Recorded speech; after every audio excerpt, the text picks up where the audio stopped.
Let's face it, whether your MSP is big or small, you have a treasure trove of opportunity sitting right there within your existing customer base. Salesbuildr's white space analysis module helps you unlock it.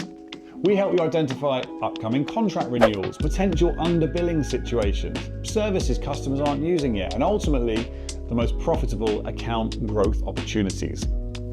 The magic lies in the visual nature of the interface. It's an at-a-glance window into what you sold, to who, and the revenue generated per service.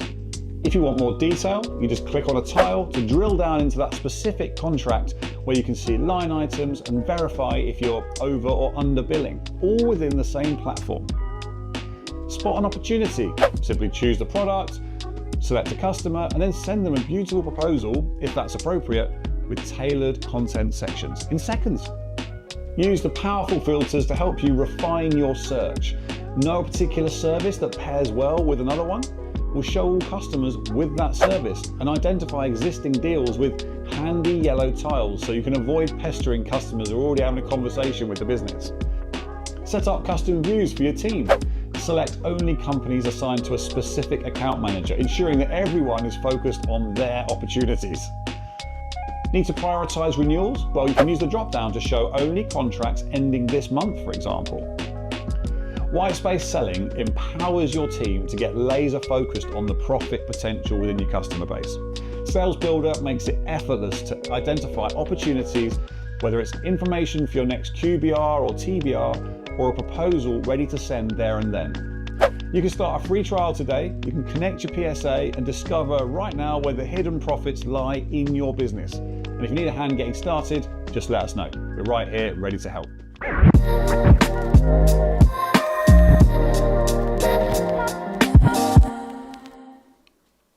Good day to you. Welcome to our humble little Salesbuildr live stream.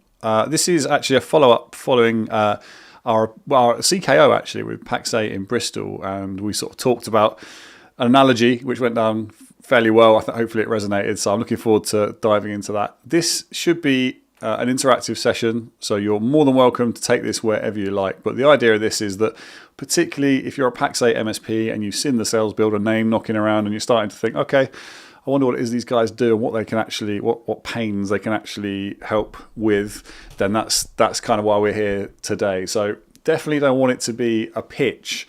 It should be hopefully highlighting the main gains to be had, and then specifically in the product where you can help that. So listen, let us know you're watching. It'd also be useful to know which PSA you're using. If you want to drop that in the chat, I can see some of you are commenting already. And I'm going to bring in my colleague, CEO and founder Victor Ryson. Victor, how are you doing today? Let's get you. Are you on mute? Have you muted you, or is that my? I think that's you. I am. Should be working now. Look at that. I feel at home now. We've had that happen. Brilliant. Good. Yeah. Well, you know. We had a good time. Good time in Bristol, right? We had a good time. Spoke to a lot of people about where Salesbuildr fills a gap. Yes, we did. And it was well received. Good crowd. And, well, this is the follow-up, right? So, yeah, exactly that. Exactly that. Okay, cool. So I think what I'll do is we'll do a couple of, it definitely isn't going to be that whole death by PowerPoint thing, but I've got a few slides along a theme just to set the scene, and then we'll have a look at the software, if that sounds good. Good, excellent. All right, so let's get down to, okay, a bit of an analogy. Okay, sneaky preview there, sneaky preview. So it struck me that when I was watching Clarkson's Farm, now I have to say I'm a bit of a fan of the series. Whether you like him or hate him, Jeremy has some parallels with the MSP space. Now he's a fantastically good at what he does, a very good presenter. He's an expert in his field, right? Pardon the pun. But there's one thing, a number of things he's not particularly great at, and that is farming. And nonetheless, he decided to take over control of his farm and take on a totally new area once the person who's looking after the farm left and handed it over to him, only to find out that maybe his skills weren't totally matched. And that's what this is about today. one of the things he was lacking was visibility. So the first thing he did, like any good MSP, no offense, hopefully this will resonate. He went off and he got himself the biggest, shiniest tool possible, Lamborghini tractor, all the bells and whistles, and he went straight out into his field, this beautiful field with loads of opportunity there, and started hacking away and ploughing lines that were squiggly and so on. And the reason that happened was because he's got the tool, but one, he had no idea really how to use it. When Caleb showed him, it had the satellite navigation system in there that could have actually perfectly allowed him to extract the most from those fields. Then that was it. And also, he had no process. So he was struggling. He just went out there without a care. And I think that does apply to the MSPs and the sales process as well. It's often the last thing that gets considered. The tech is first, getting the staff in place, and sometimes the sales process is neglected. He also lacked focus. Successful MSPs, the best ones I talk to, always have that 80-20 going on. They know exactly where the money is, and they do it in a very streamlined way. He was doing lamb, pigs, he was doing wasabi peas, wild mushrooms, you name it. And so he really needed to drill down. And it was only when Charlie, the accountant, showed him at the end of the year, after all his hard work and labour and his team, that he'd only made £144 profit, that it was a stark reality, a stark wake-up call. And let's be honest, we see that a lot in the MSP space too. Busy work. So it's very, very important to have that focus. And last but not least, he had this wealth of resources, produce. Once he decided exactly what it is, where he decided where the money was, where he was about to basically try and make some money out of that, he had no real distribution method or plan for packaging that up and making sure that there was a customer experience around that, or turning it into a productized package system. And that's exactly what we see with proposals and with productization within MSP portfolios. You can't just land a load of tech on someone and just expect them to figure it out. You really do need to put it together in a productized way and show it off beautifully as well, ideally. So really have an outlet. And his outlet, luckily, was his wife, Lisa. When she came along, set up the shop, took what was the goods and found an outlet, productized it, made sure that it was presented beautifully to customers. So the parallel here is Caleb, Charlie and Lisa, the team that Jeremy had, are kind of like your Salesbuildr in a way. So they are the ones that will support Jeremy and help you get to that goal with your sales process. How do we do that? We'll dive into that. Victor's going to show you shortly some of the products, and we can have a little nose around. But these are the key points. So the first thing is, you can see, just like the satellite navigation system, you can see very clearly where the opportunities are on this white space grid. You can see there, you've got services along the top, customers down the side, and you can see not only where there are gaps, but where the profit lies, which is so important. You get focus. If you think about how Salesbuildr works, this is essentially pulling another screen. So if you think of your many, many products and services in your PSA, your years of technical legacy products, and everything that your distributors sell, total overload, totally inefficient to be working with. What Salesbuildr lets you do is bring it into a single interface and productize it. Get your favorite products, preferred distributors with the best pricing and so on. Match that with bundling, with optional and mandatory add-ons, and get super standardized with what and how you're selling. And last but not least, when it comes to taking your services and presenting them to the customer and getting them out there, just like in the shop, you can put them together in beautiful proposals. So whether you use a full screen image or you want to drop video in or whatever it might be, beautiful proposals that are interactive, that let the customer interact as well, to adjust quantities and preferred options and so on. So it's that next level of, it's not just sending them a PDF and hoping for the best, it's a proper interactive tool there to present your products and services that you've worked so hard to put together. Why is Salesbuildr important for MSPs? Because a little bit like when you farm, you've got that opportunity here to be sowing the seeds, basically, laying the foundation here for all those. Yes, there's a bit of legwork up front to get your products and services in place. But once you've done that, the benefits of standardization, of productization, are something that you're gonna yield month on month on month, because you're selling more every time. Your average sale value goes up. You're spotting the opportunities more easily, and the list goes on. So there's kind of a question really I would ask you, and that is, how are you quoting at the moment? And you can let us know in the chat if you'd like. Be interested to know how you're doing it currently. Are you still using Word? Are you doing it with one of the built-in tools in a PSA? And how are you finding that? So let us know before we dive in. So Victor, that's covered some of the points. Shall we have a look? I'll check if there's any questions, but shall we have a look then at your slides? And you've got some insight there into the product and how it matches, and it builds on these points. Yeah. Let's do that, and let's start out with a slide deck, and we can jump back and forth between the deck and the product. Yes, sounds good. I'm going to man the comments, and I'm hoping we get some interaction today, because it's wonderful being live. I do like the live sessions, but we do need some. We can also do some interaction by role playing, right? Yeah, sounds good.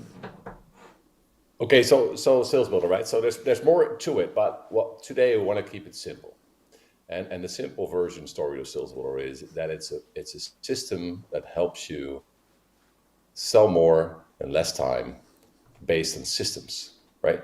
So if you can also share my screen, James, yeah, fantastic. Then there's a couple of tiles here, right? So we have CRM.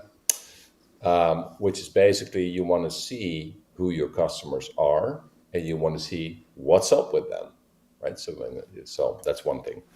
The other thing we show you is the insight. So basically what this does is it shows you what you sold to your customers and what you haven't sold to your customers yet, which is maybe more important, because most MSPs struggle with hitting their numbers.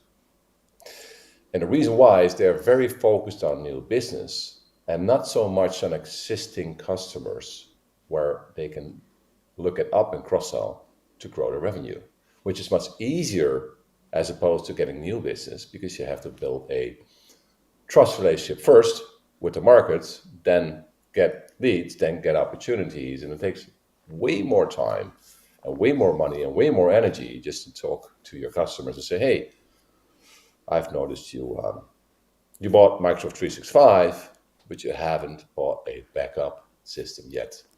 Let's us help you out. And you can find out, but Salesbuildr will help you find out with a click of a button. Then once you create those opportunities, you want to see what's coming down the pipe, and you're going to keep in control. And we do that with the sales pipeline.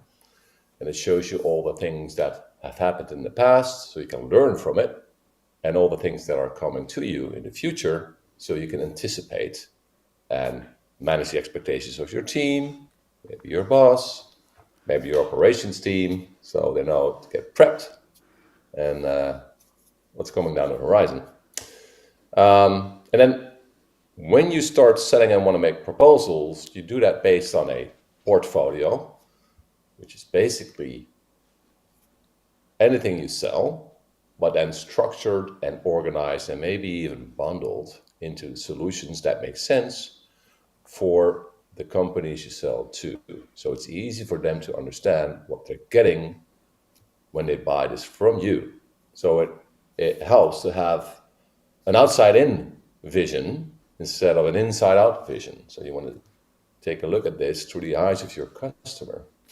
And actually, that's exactly what actually happens, isn't it? So if you end up, some customers use the self-service storefront. So you put together this portfolio of products and standardization, and you get to the point where you can actually expose it. So you very much get an outside-in view, because the customers are seeing exactly what you're selling, and it's right there.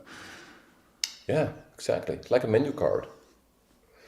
And then when you create proposals, you do that based on templates. Why? Because you don't want to create a proposal from scratch every time you need to create a proposal.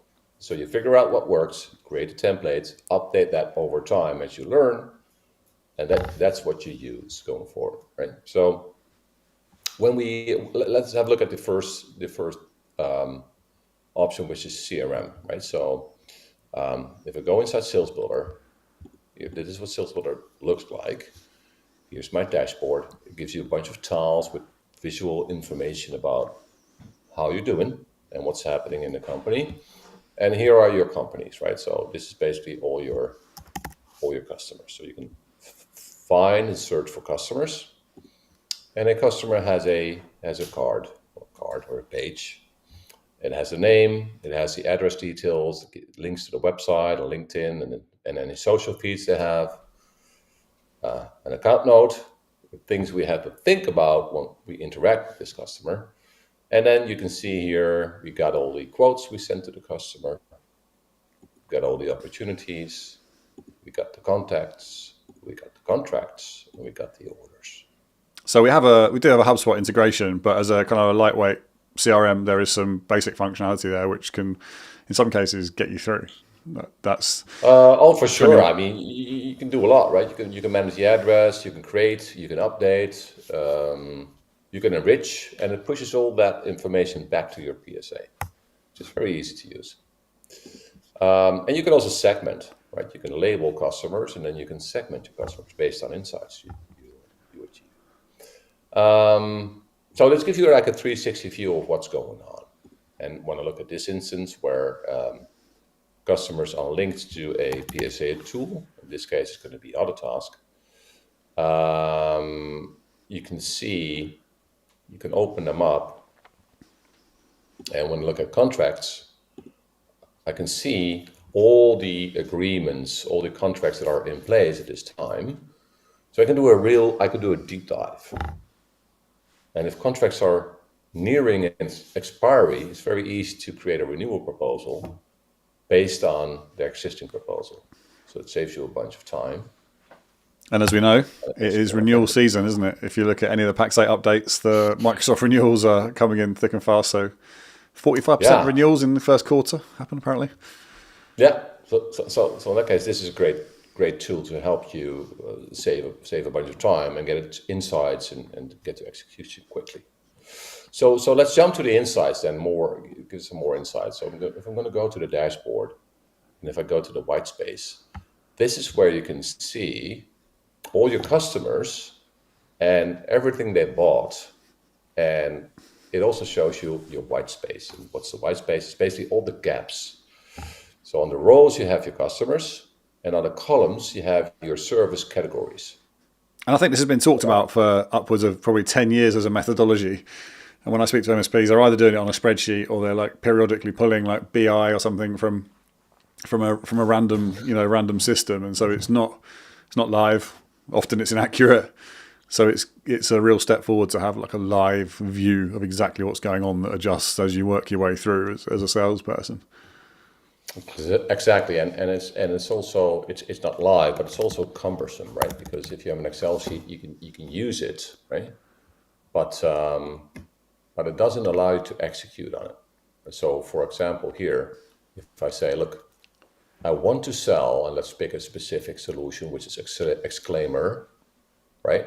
And then it shows you everywhere that you can sell this to. So there hasn't been any customer that bought Exclaimer yet. But you can also say, I want to sell Exclaimer to customers who have, and then you can say Microsoft 365, this is premium. So everyone does this differently, don't they? I mean, if you work with bundles, I know some MSPs will work with bundles, so they will not sell. They will absolutely have to sell a basic bundle. They won't deviate from that. But then there's premium bundles that they'll sell on top of that, whether it's for normally not security, because that's normally a baseline, but like productivity or line of line of business, special verticals perhaps, or whatever it might be. So you can actually create your bundles and then use those as the so I want to see where the upsell opportunities are for people with this baseline bundle, and I want to upsell to them. It's not all about looking for like just one product that you could sell in, because it's generally, a lot of MSPs don't work that way, right? Hopefully. Yeah, they're going to have a bunch of different line items, right? But you can stack them up. You can say, I want to sell to customers who have a bundle that contains these specific services. and show me all the customers that do not yet have Exclaimer Pro, because this is an excellent upsell to what I'm having today. Yeah. And from here, as opposed to having a spreadsheet or a Power BI dashboard or whatever you have, from here you can actually create a quote, you can create an opportunity, or you can add a note. For example, if you're That's cool. You love that feature, don't you?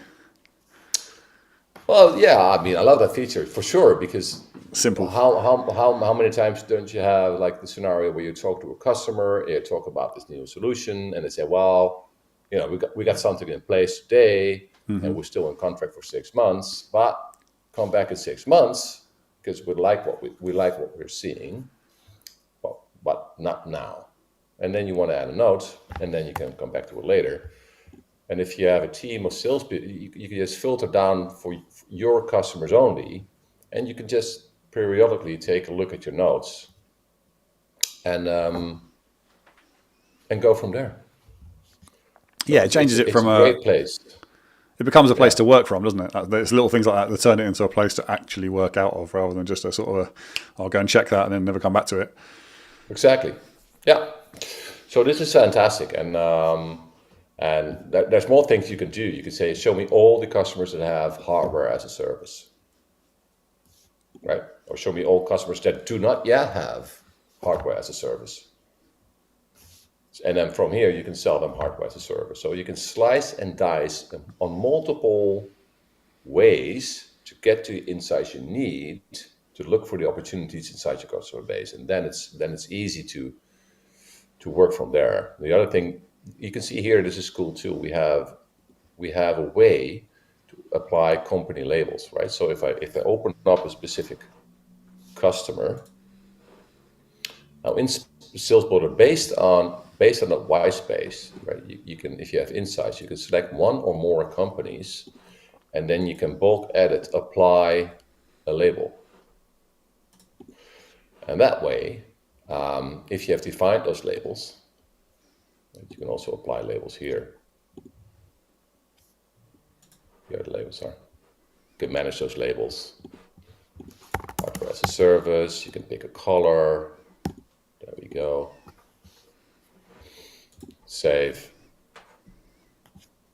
And when you've done that, you can go to contacts.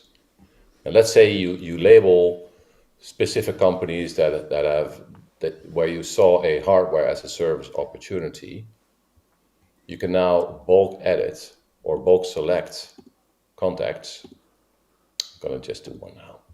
And you can then send an email to that subject based on a template, or create an email here, and it will then send a bulk email to all the contacts with that company label. So if you segment your customers that way, and you segment them based on an opportunity, you can now send them emails from the account manager to open up a conversation.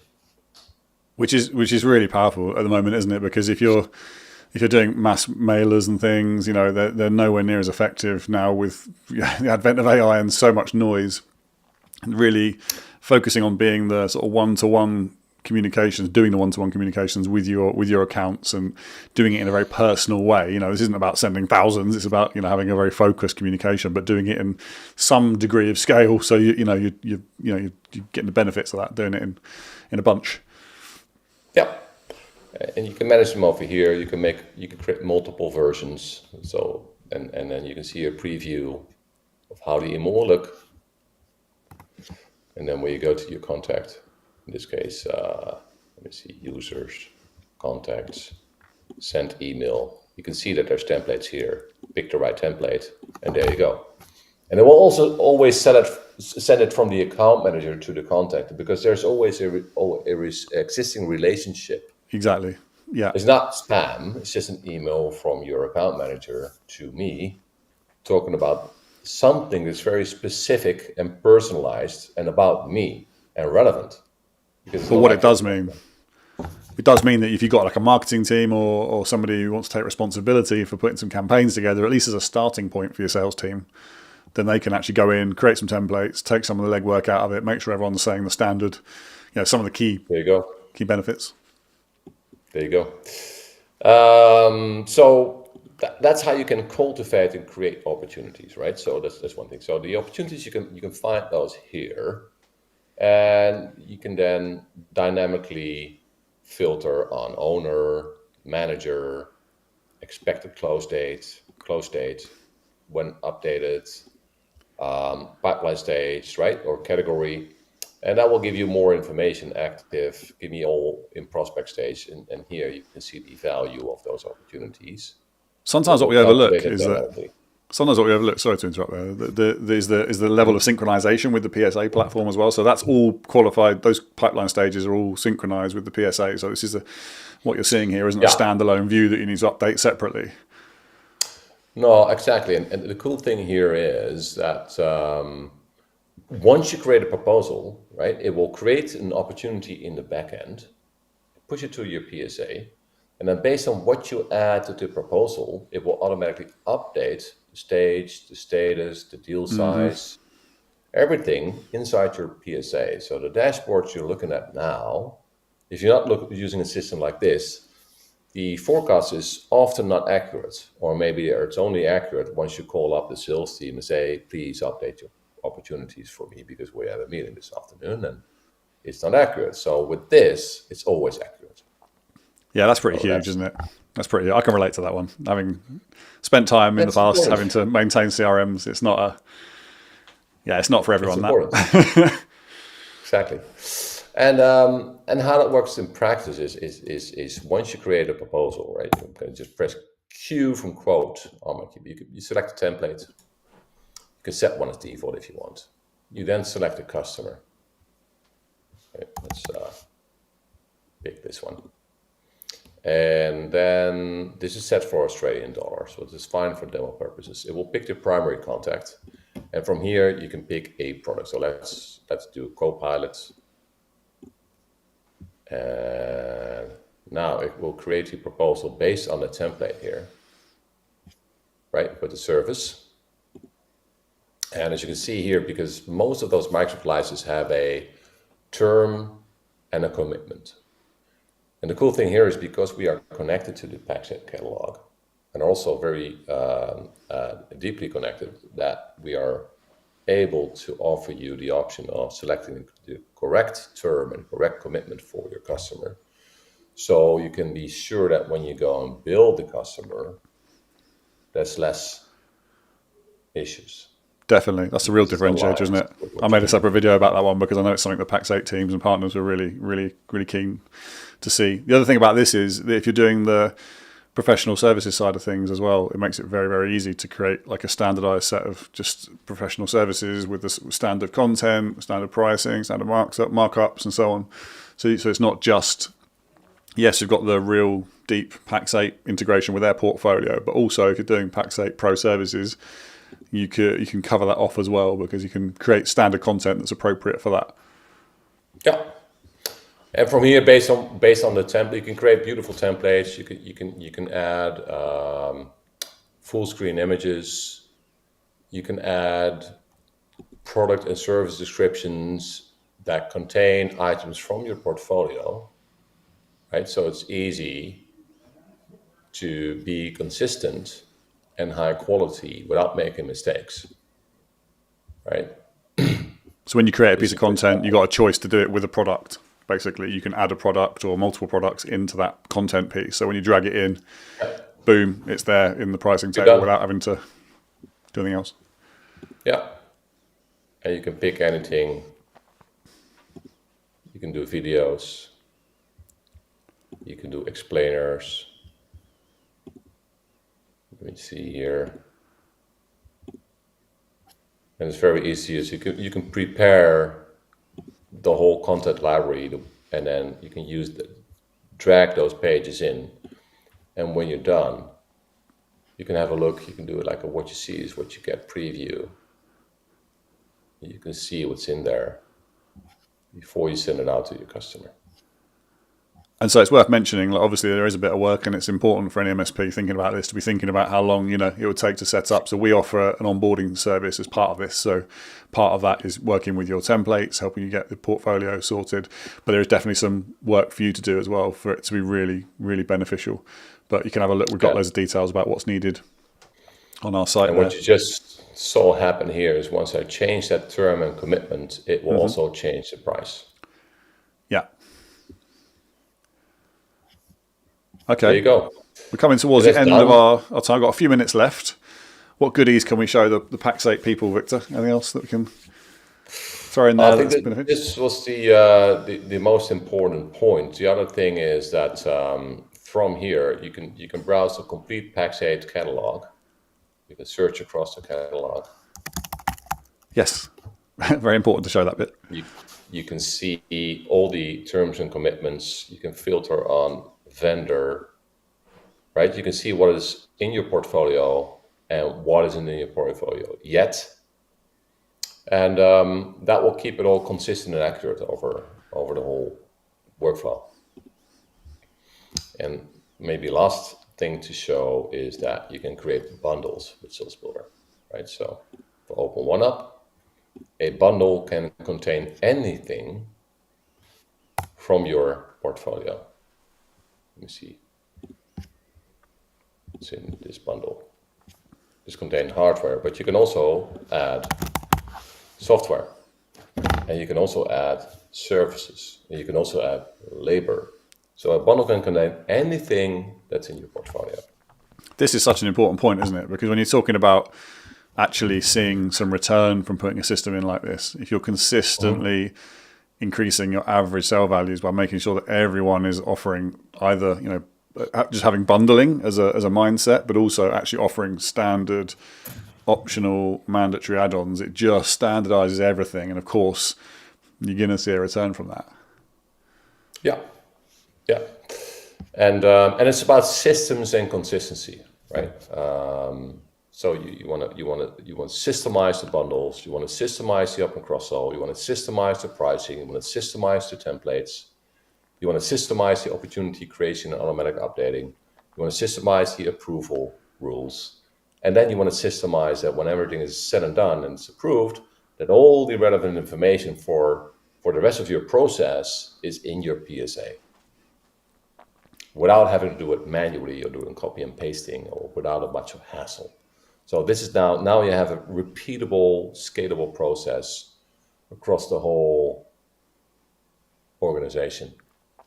That's so important because I've got to do a quick shout out to our new podcast, Harvest.